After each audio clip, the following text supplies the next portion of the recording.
Hello and welcome back to RamsTalkPodcast. And we're here today after Derby's massive away win at Preston.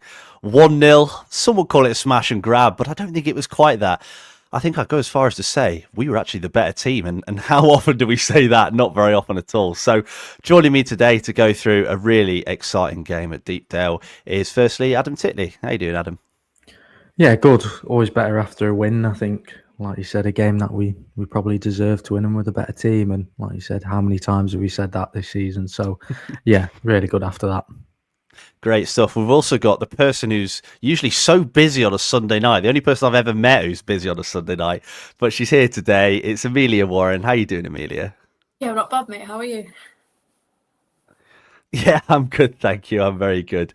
And I'm looking forward to talking about a game. You know, recently it's not been great.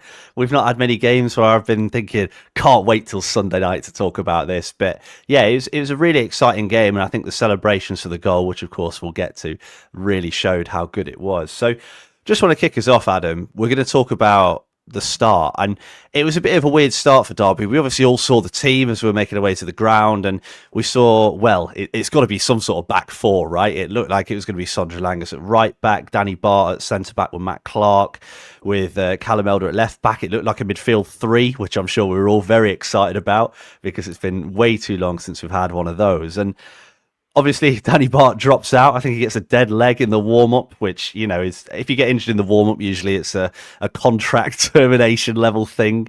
I immediately want you out the door if you can't survive the warm-up, but with a dead leg, we'll let him off. What did you make of Derby's system at the start of the game?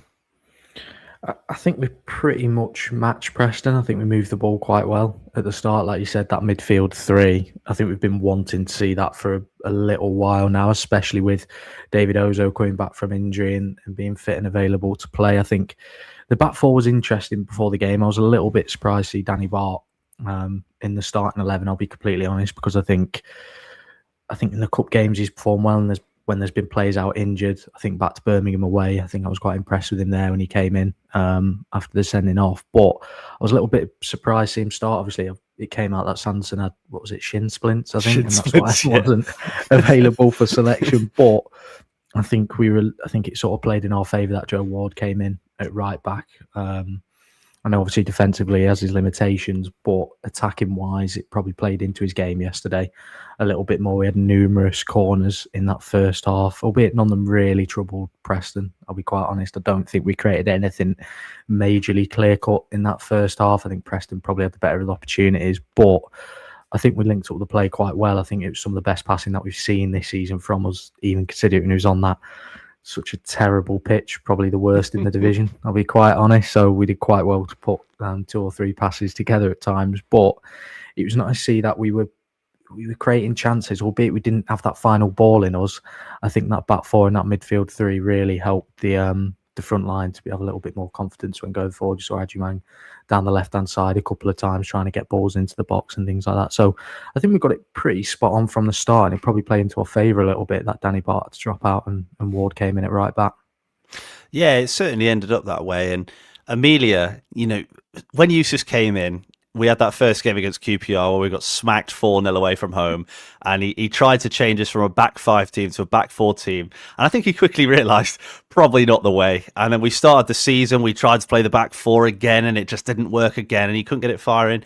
Do you think this is the first time he's had the team available to play that system? I think we've definitely got more players available to fit it. I still don't think it's perfect. I still think you can see at times it's not quite there and it's not 100%, but it's nice that we can have more of a go. And obviously it is the way that John Eustace wants to play. So now he's got more players available to do it. He's going to want to do it more often. So I think it's definitely good to see that we're actually going and having a go at a team. I think when you settle with the back five, sometimes it does look a little bit negative on paper. It looks like you're trying to kind of sit in and play the way we have all season, where we've kind of not had a lot of the ball and we've let teams come on to us. So it was nice to see yesterday this kind of refreshing mentality of getting at Preston. I don't think they expected it. I think they expected us to sit in and perhaps play that back five as well. So it was nice to take them by surprise. But now you've got that midfield stability a bit more with Ozo coming back into the team, someone that can kind of take the ball off the back four and carry it forward. And he's just got a little bit more tactical ability in there, and technical side of his game is a lot better. So I feel like it's definitely a system with someone like Ozo in the team that you can play, but I feel like maybe if he has to drop out again at any point, you might see us revert to that back five. It's just that one quality player in the midfield, and also Fraulo I think would probably do it as well. But that one player in the midfield makes such a huge difference to the way that you can play the game. So it was good to see us have a go, albeit on the one time we try and play football and pass on a pitch that is absolutely atrocious. So Yeah, I think there was one time in that first half, I think Ozo played a ball out wide to Callum on the edge of the box, and there was a bobble that took it probably over knee height. And I can't remember the last time I saw a pitch, probably when Derby were in administration, the pitch that we had then, that was the last time I saw a pitch at this level like that. But yeah, it was funny to see. But that first half was a little bit boring. I'd go as far as to say, Derby moved the ball around quite nicely. Sondre Langas had a good chance, flicked a header on, well saved by the keeper. I think he had another headed chance later on, but it was a game of really few chances. But second half, Adam, I think Derby had got used to the shape. They got used to the system.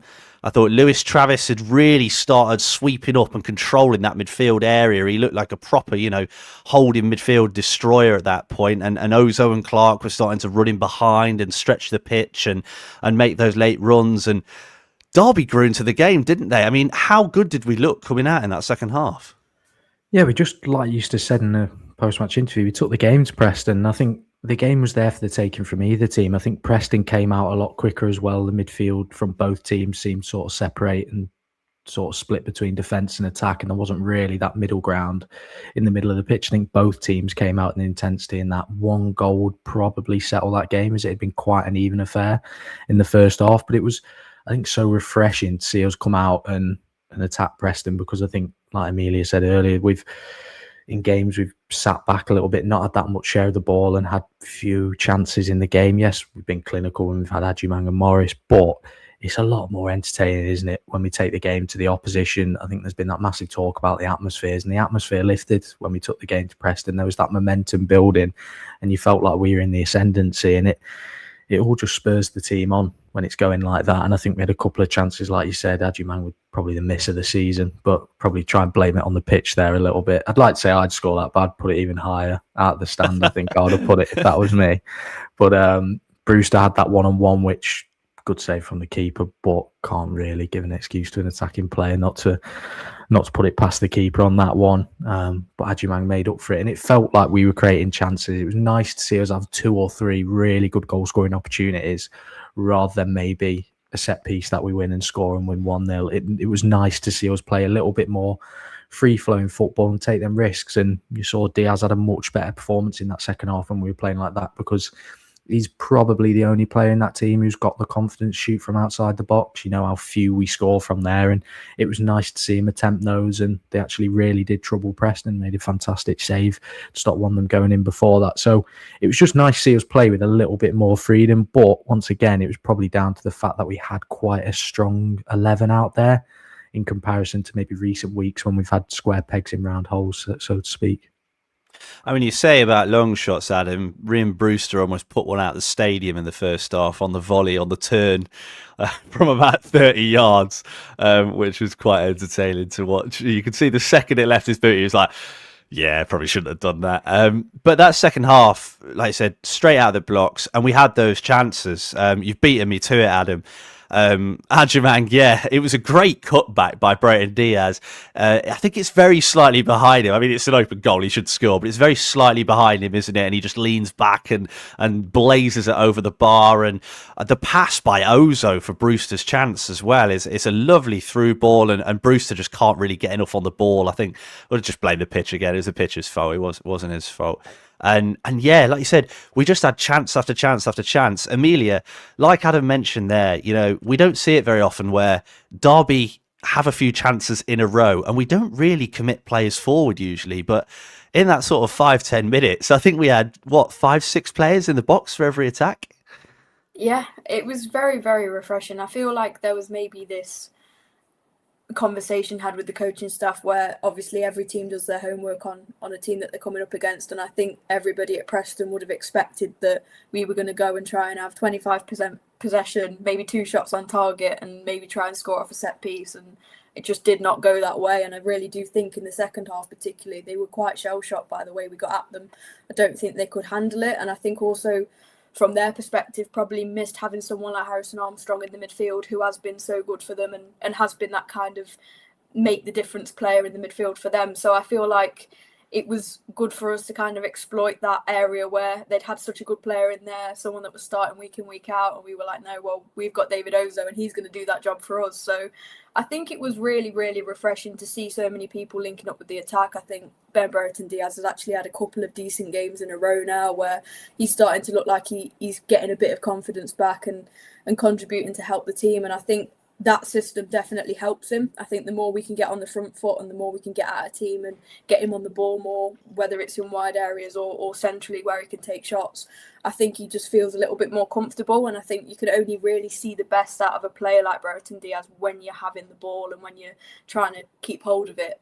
When you're having 20% possession, he's not really going to get a look in. So I think it's positive for players like him and also players like Brewster and as well who can have an effect. You know, if you're not getting players on the ball that can make a difference, there's no point playing them. And those players that we've brought in to do that and to kind of be an attacking spark and make a difference, they can only do that if they're on the ball. So I think it was a positive performance, and I think it's something that we need to take forward into the next few matches. I think, you know, why can't we play that way now? There's no reason why when we play West Brom on Friday we should see us setting up with a back five. I think it's worked for us at the weekend. We could have scored more than one. I don't think the one goal did us justice. I think we had significantly more shots on target than them, and yeah, again, the possession was quite even, but we had way more than what we've been used to having.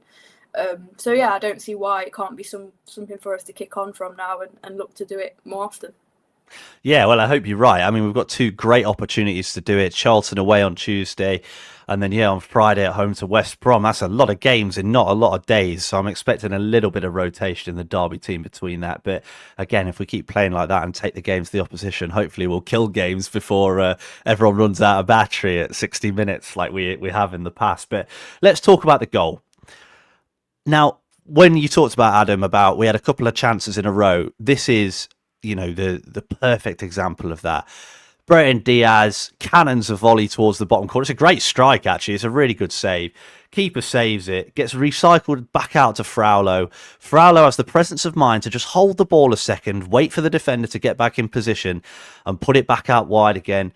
Diaz finds Ward. Ward holds it up quite well, lays it off to Brereton Diaz, who puts in a great ball. And Ajimang, who, he'd missed the open net. He'd missed another header a couple of minutes later. I think he was starting to think it probably wasn't his day. Gets swung into the back post. It's a cracking header by Ajimang as well. Like, he takes it so well. He doesn't look like a player who's lost his confidence after a couple of dodgy chances. But Adam, it's a great goal from Derby, isn't it? And we've said this season, and like you said, we tend to score a lot of set pieces, a lot of scrappy goals, relying on mistakes. That was all quality. How good was it to see?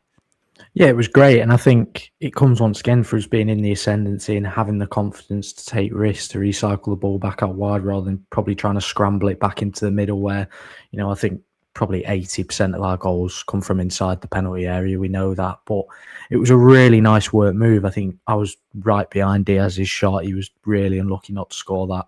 It's a brilliant save from the keeper. I thought was really tidy throughout the game, to be honest.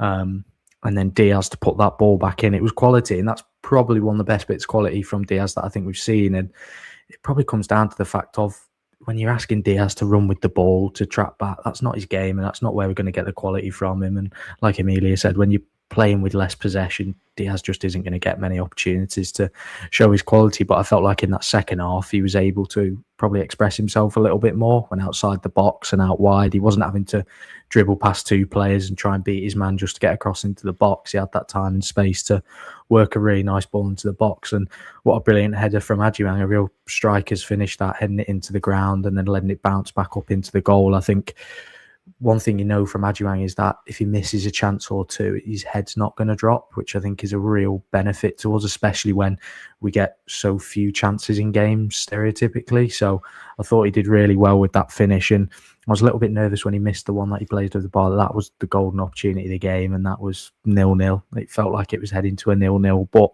really nice work move from Derby and a lot of composure in the wide areas, which I'd expect that considering how much we play out wide. I'd hope there's some composure when it comes to putting the ball into the box. But a really nicely worked move, and hopefully we can play like that a little bit more often. I know we've got 2 games in quite a short amount of time now coming up, and like you said, expect some rotation. But I'd much rather us go for it in games and lose the game maybe 3-2 or 4-3 than us lose 1-2-0 and not really create much in the game. But I understand we probably wouldn't be in the league position we are if we were doing that every week. Well, we haven't had the team available that we've got now, Adam. So you never know. You never know. If we keep playing the way we're playing and get a couple of incomings, you never know what could happen this season. But Amelia, we've touched him already. Patrick Adjumang, that's 7 goals and 3 assists for him this season. I mean, Jamie is, and I'm sure he won't be afraid for me to say it, Adjumang's greatest hater when he signed for Derby. He was saying he'd score about 1 goal. In fact, he had a bet on that he wouldn't score a goal all season, I'm pretty sure. That was very quickly forgotten. I think he wanted to sweep that one under the rug very quickly. But 7 goals, 3 assists now. He's starting to learn the English game, isn't he? You can tell he's clunky. He's a bit big. He's a bit clumsy. And sometimes he doesn't get it quite right. But the man's a chance magnet. If he misses one, he will get another. How impressive was he yesterday, and how well did he take his goal? Yeah, I think one of his main attributes to me that I've seen throughout all of the games he's played is his movement and the way he gets into positions.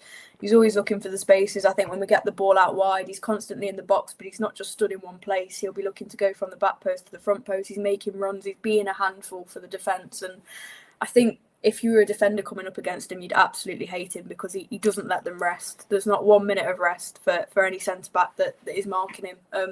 And I think that's why he gets so many chances, because he's constantly on the move. He's constantly looking for the next best place to be. He pulls back sometimes where other players might run towards the goal. He'll stay on the penalty spot.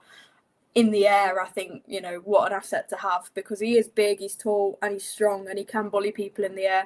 I think yesterday, the goal that he scored, when the cross came in, he'd actually favour the defender to get his head on that and clear it away, but he was not letting that happen. He made sure he got the ball first, bullied him out the way, and then obviously a really good header into the net as well. So I think all the attributes are there for him to be a really, really good player and probably play at a level better than the Championship. But for now, because he's so new and he's so fresh to English football, we've landed on him at the right time where we can develop him. And I think the more games he plays, you're just seeing him get better and better. And I think in Carlton Morris's absence, what better player to have than Patrick Adjumang? When we lost Morris, we were all saying, he's been our top scorer. This could really hinder us. This could, put halt on our form. But he's stepped up and said, I'm going to be the man to make sure that the goals are still going in. And if we didn't have Patrick Adjumang, where would we be? So, yeah, he's been really impressive. And like you said, he's not the perfect, complete product yet, but we're definitely seeing the best out of him at the moment. And I feel like there's definitely more to come as well. He's an exciting player.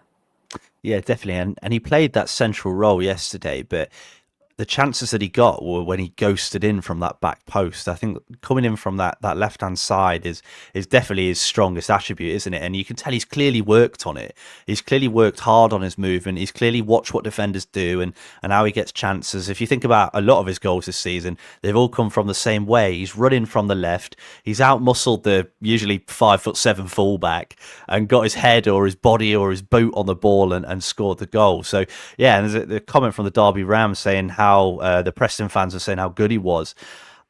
Every team has said that. Every team we play this season, they all say this guy is brilliant, and it still baffles me sometimes because there's some Derby fans that say he's rubbish. People that were stood behind us are saying how bad he was and how he needed to come off about 10 minutes in, and he just keeps turning up and scoring. So yeah, let's hope he can keep doing that. That'd be quite nice actually. And I mean, best case scenario, he's a great player for Derby. Worst case scenario, we sell him for loads of money. So what's the worst that could happen? Hopefully he can play his way into that World Cup side at the end of the season as well. But Adam, we have to talk about the scenes in the away end, both when that goal went in and at the end of the game. I think at home, it's been quite tough this season. It's been great supporting the team away, hasn't it? I mean, we've won most games that I've been to away from home, and probably the same with you as well. How good was it to celebrate like that? I mean, people next to me were falling down rows of stairs. I know we tend to do that in most games anyway, but it just felt a little bit different yesterday, didn't it? Yeah, it was nice. I think it's always a big away following at Preston. If it's on a Saturday with the amount of tickets they give you, and it was an opportunity for everybody to see Derby away from home with it dropping down the categories. And I think it was a decent atmosphere, and it started to grow the more the momentum we had in the second half, and those celebrations were there to see. I think everybody was falling over around me, and yeah, it was great seeing. I think there's been a lot of talk about the atmosphere this season. Obviously, I think stereotypically, I think we've always associated a decent home atmosphere with Derby, and more predominantly, and always a good away atmosphere. But it's always going to slow down and quieten if the performances aren't that great. And to be quite honest, the performances haven't been that entertaining at home this season. I think that's completely fair to say. It's 1 or 2 goal games, or if, like the stat said, if we fall behind, it's been 2 years since we've come back to win a game, which is horrifying, really.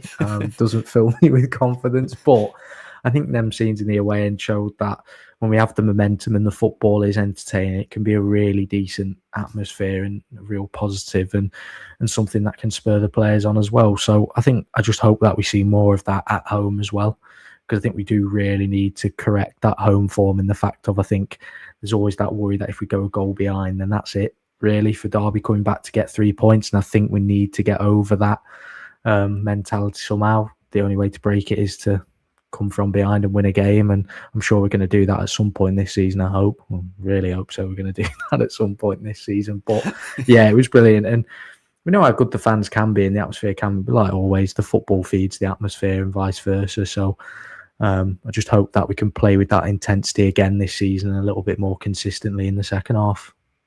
Yeah, that'd be good. And I think when you talk about the fact that we haven't won from behind in quite a considerable amount of time, I think a big part of that as well is the fact that we've really lacked quality. And when a team sits back, we struggle to break them down. Most of our goals and most of our wins have come from when we've hit teams on the break. We've nicked a set piece against the run of play kind of thing. We've not really had the quality to outplay teams. So I'm hoping, as we mentioned already, as Amelia said earlier, the likes of Ozo coming back. We've got Bobby Clark, who's I thought was brilliant yesterday. I thought he was really, really good. Oscar Fraulo coming in as well. Lewis Travis obviously coming back in midfield. We've got a few players now that can unlock those doors, and hopefully that 2-year wait for a win from behind isn't too much longer. But Amelia, we have to talk about the other big talking point of the second half, and that's the penalty that almost was. I've watched it back. I've seen it from about 4 different angles. It's outside the box for one, which is a great start. It looks to me like a triangular lace. What did you think? Did you think it was a penalty from Matt Clark? No, but that's me. That's maybe me with my bias saddle, but I think you've said it there. Like, I don't think he was even in the box. So I think had it have been given,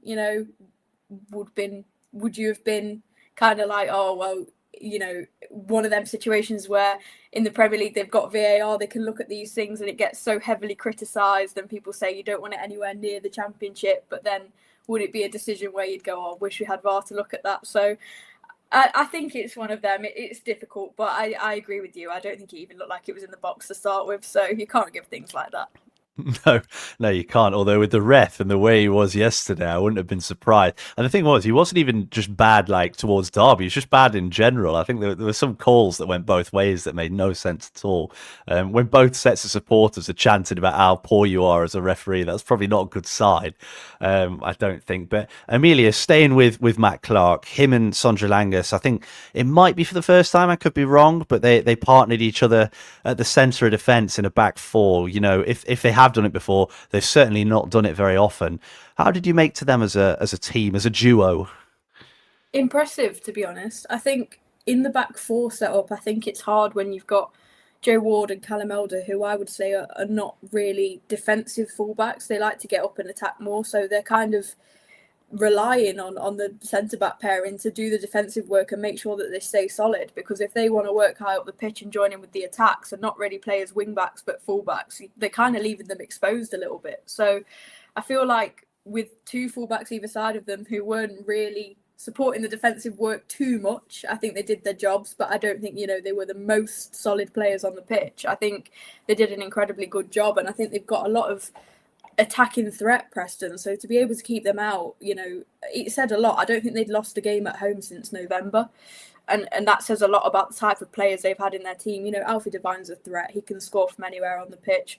You've got then obviously the hard job of marking Lewis Dobbin, who we know is a threat and over the years has got even better. And I think they've dealt and nullified them threats so well. I think Preston only had one shot on target all game, and that really says an awful lot about the way we played defensively. I know we've spoken a lot about how good we were going forward and how great it was to see us go on the front foot, but when we needed to defend, we absolutely did, and them jobs were done very well, and Matt Clark obviously did his best to not give away a penalty. Yeah, he certainly did. And you mentioned the shots on target. It was 2, but one of them was from about 40 yards. So, you can't really fault you for that, because I didn't remember that one either. But, I mean, looking at the stats, we talked about Derby actually dominating. We had more expected goals, we had more shots on target, more big chances, even possession. How often does that happen? That's crazy. I can't remember the last time that happened. So yeah, it's certainly looking good. But Adam, we've talked about him a little bit already. The man I'm representing today, Ben Brereton Diaz. Now, I don't think, even though he scored recently, I don't think he's necessarily played well. I think that Wrexham game, I remember saying on the pod after that one, we're calling him to go off, I think, just before he scored that goal. I don't think he's necessarily put the performances in, but he started finding goals. However, I thought he was brilliant. And I think what helped him out a lot is the fact that we weren't playing the back five. Him and Joe Ward weren't tripping over each other's feet. He had the time, he had the space, he ran in behind, he stretched the pitch. He got into the central areas and created chances there. How much better did Brereton Diaz look in that system? Yeah, he looked a lot better. I think first off, I don't think he had a massive impact, I'll be completely honest. I think he was still having to try and beat 2 players just to get a cross in, and that's not his game at the end of the day. I think, for me, when I compare it to the start of the season, let's compare it to away at Wrexham when he scored that game, I think, obviously, with us having limited possession for the majority of games, it's not Diaz's game to beat 2 players and then go on this mazy run. I know he did it against Wrexham in the home game, but nobody really put a challenge in on him in that run, I'll be honest. But I think in that second half against Preston, he was stretching the pitch. And like I said, he had the quality and he has the confidence to try things and take risks, which is something that I don't think we've really got anywhere else in the team. Obviously, he's not a winger. He's more of a player who likes to come inside and probably shoot himself from the edge of the area. But I think he was a lot better. I think it suits his game a lot more when we're playing that attacking football. And I think in that second half, he was a lot better. I agree with you. I don't think he's had a game where I've gone, wow, he was man of the match. And I don't think we've seen that yet from him. And I don't think his 3 last performances excuse the fact that for the first half of the season, he's pretty poor in all areas, to be completely honest. But I think he's starting to get a lot better. And with the players that are joining us and with the style of football that we played against Preston in that second half, it helped his game a lot more. And I think the positives of Diaz's game have become a lot clearer, where I think at the start of the season, it was hard to see where his best qualities were coming from, I think is fair to say. But in that second half against Preston, I thought he was really good. I thought he created chances. I think he was unlucky not to score with that opportunity. Was it a first time hit shot or something like that? Yeah, half volley. Yeah. Into the bottom corner. You can see the qualities there in that scenario. It's just the fact of you've got to hope that we can continue to play like that, because if we go back to a back 5 with limited possession, I don't think we're going to see the best from Diaz once again. I think we just have to hope that we can continue to play like that. He's a player who, for me, after that Preston performance, you just have to leave at the top end of the pitch. I don't think there's a point in asking him to track back, try and defend, and then if he picks up the ball, he's then got to run half the length of the pitch, because he's not got the pace and he's not got the quality to beat 2 players. It's about him in the final third for me, and if we can get him the ball in the final third, whether it's out wide for a cross or on the edge of the box, I'm more hopeful that we're going to create a quality chance or get a goal. I think we'll see a few more goals from him if he's able to take them chances from the edge of the area. So it was a good performance from him in that second half, and hopefully, and we could continue to play that way, because it aided his game a lot. And we'll score some big goals in big games if we could play like that against some of the top teams in the division. I think that'll really give him the support and confidence to do that. Well, don't you think as well, that midfield three helped massively, because you mentioned there, Brereton Diaz is often defending on the edge of his own box.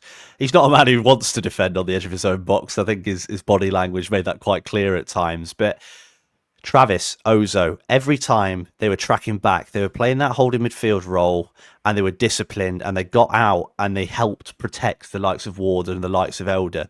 And it made us look so much better because, like I say, it gave Diaz a little bit more of a license to go forward and be the attacker and be the winger. But Amelia, one of the big things I wanted to pick up on about Brereton Diaz's increased, performance is the players around him. If you look at the chances that he had and the players that set them up, one of them was Bobby Clark, who's obviously I think he's been brilliant since he's come in. But you look at one of the chances that he had, the one that he put just wide, who set that up? Oscar Fraulo. Who set up one of the chances for the goal? Who got the ball out there for him to put the ball across? Oscar Fraulo. One of the other chances set up David Ozo. These are players that didn't play for Derby or weren't available for Derby about 2 weeks ago. How much of an impact will it be for our forward players having a midfield that supports them? I think you've hit the nail on the head there, because it's not just about Ben Brereton Diaz, it's the other service as well for the likes of Patrick Agyemang. Then you've got Ryan Brewster as well. So, all these attacking players need something to go off. They need the service. And if you're not getting it from your central areas, then it can be difficult. And when we've seen, as much as, I'm sad to see Ibu Adams go, and I'm really sad that, he's moved on. But I understand why, because when you look at it, his technical ability just wasn't quite good enough for what we needed. And he'll do well at Portsmouth, because Portsmouth are in that similar position to what we were in last season, where they need to fight and stay up, and he is a fighter and he will battle. But we kind of have moved past that now, and we're looking for players that are a little bit more techie and can get on the ball and create chances. And I don't think Ibu Adams quite had that cutting edge to be able to provide them chances for the forwards. So I think now when you see the likes of Travis playing, there's been that big argument of whether Travis and Ibu are two similar players. They are, but Travis has a slightly more better technical ability, and that shows, and it showed yesterday as well.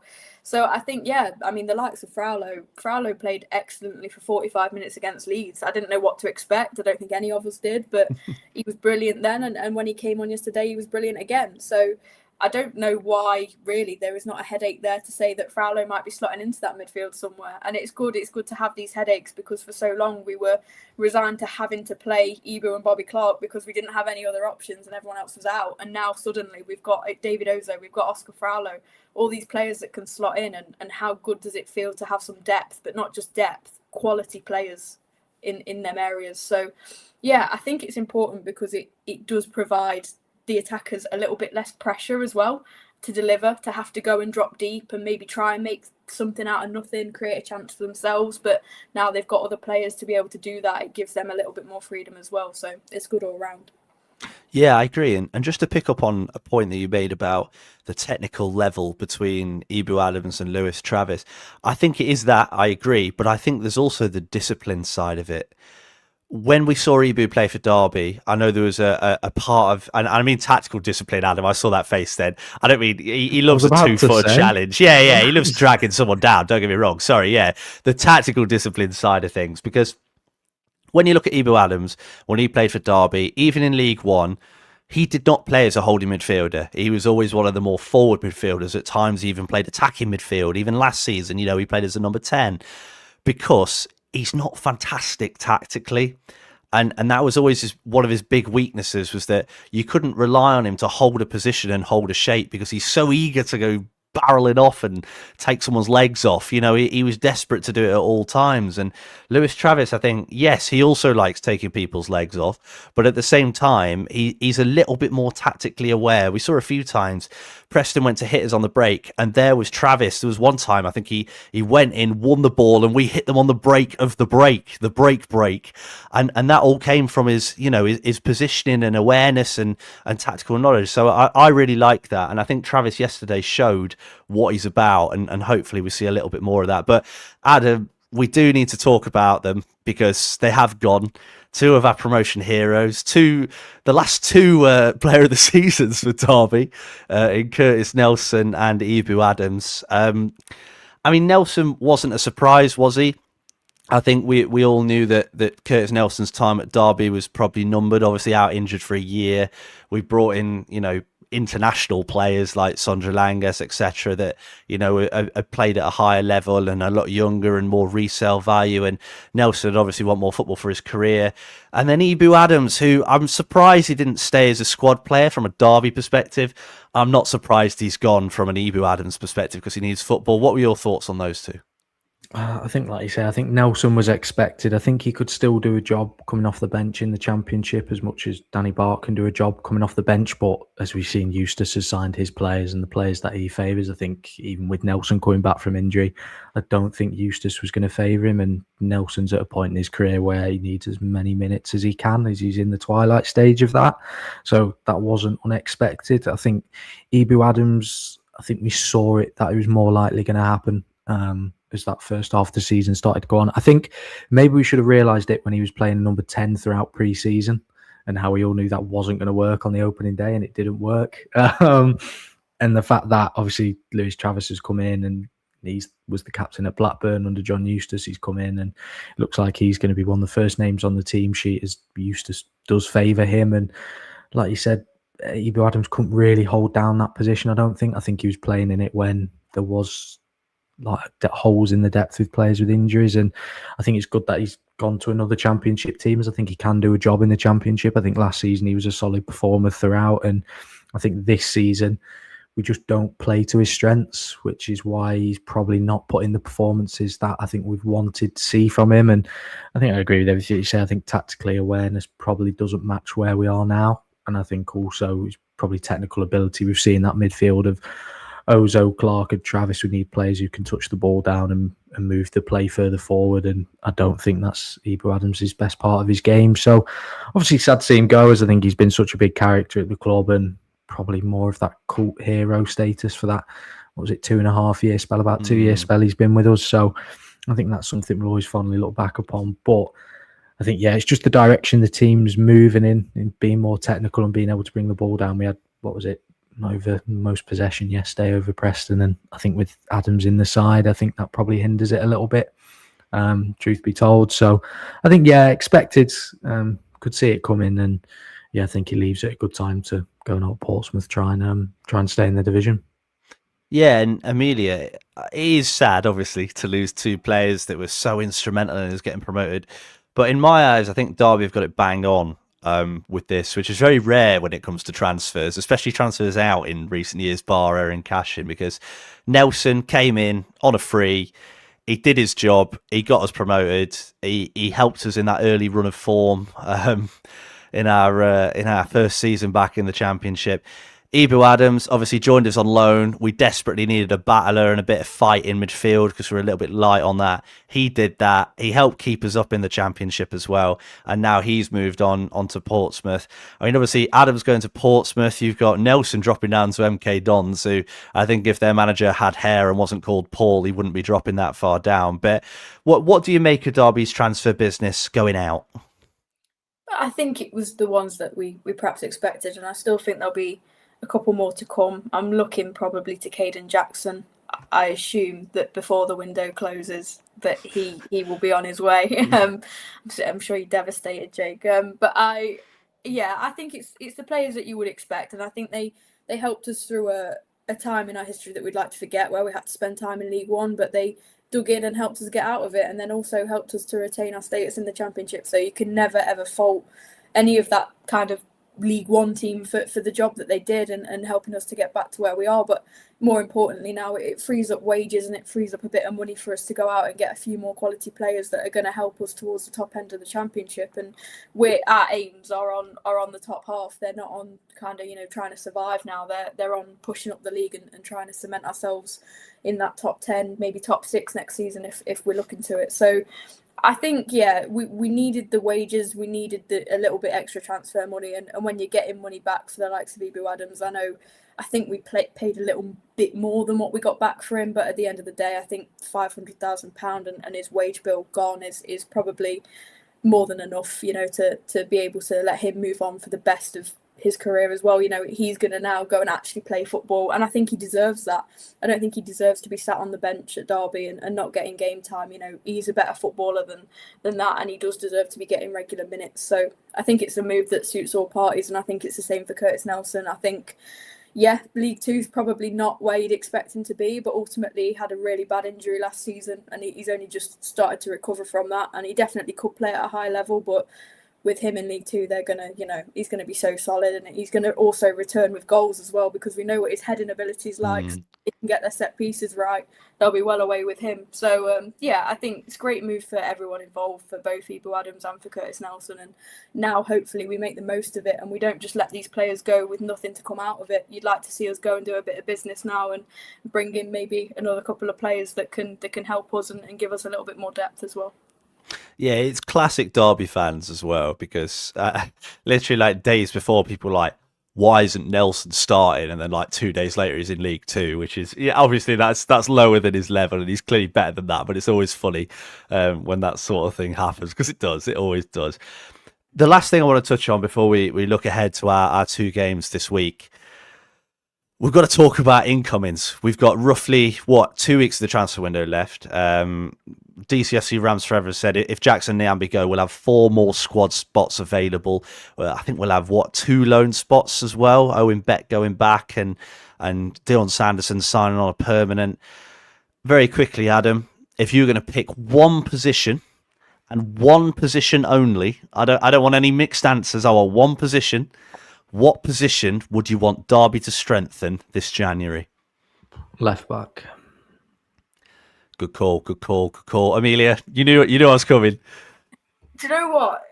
I thought Adam was going to say the wing, so I had left back prepared. So now I'm going to have to revert and say the wing, because I don't want to give the same answer and be boring.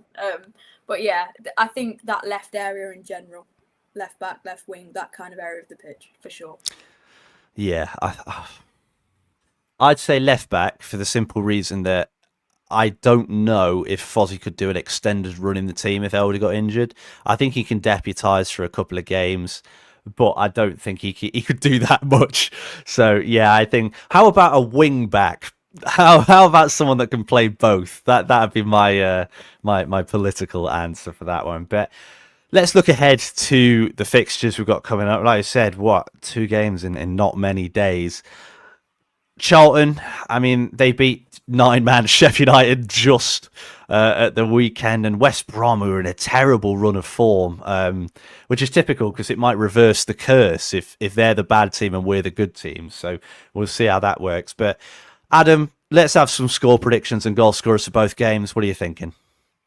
I'll go with 1-0 win away to Charlton. They're in completely different run of form and table position to when we played them at home earlier on the season, when I think they're in the top 6 quite early on. I think it's going to be a tough game though, and I can't see there being many goals in it based on how Nathan Jones set up. I think West Brom at home on the Friday, we've usually had good form against them, but I watched them play Leicester and I thought they were quite good.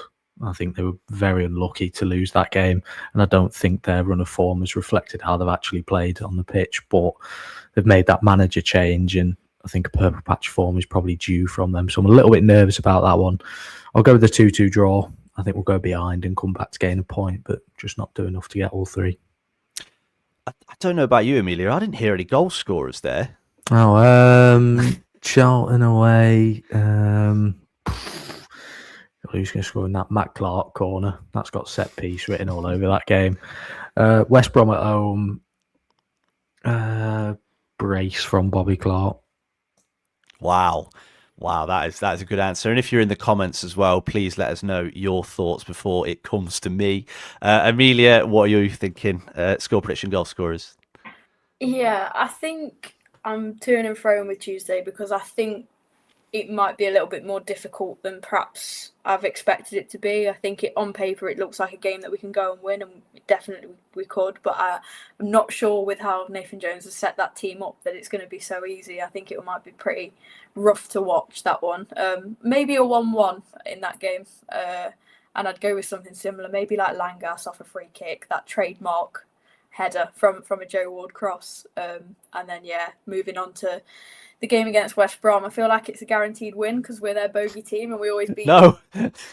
But on this occasion, I'd agree. I think they've not been in the best of form, and they're definitely not going to take too kindly to playing us, because they know full well that, you know, what happens when they play Derby. So I feel like they're going to be wanting to get something out of that game. I think it will be a really tough battle, but I think for the first time this season, that will be the game that we come from behind to win. And I think we might go a goal down in the first half, but in the second half we'll put on a performance like we did yesterday, and then score 2 goals and win 2-1. Fingers crossed. That's what I'm hoping anyway. Maybe that's a bit optimistic, but Patrick Adjumang, because he never scores at home, he only likes scoring away.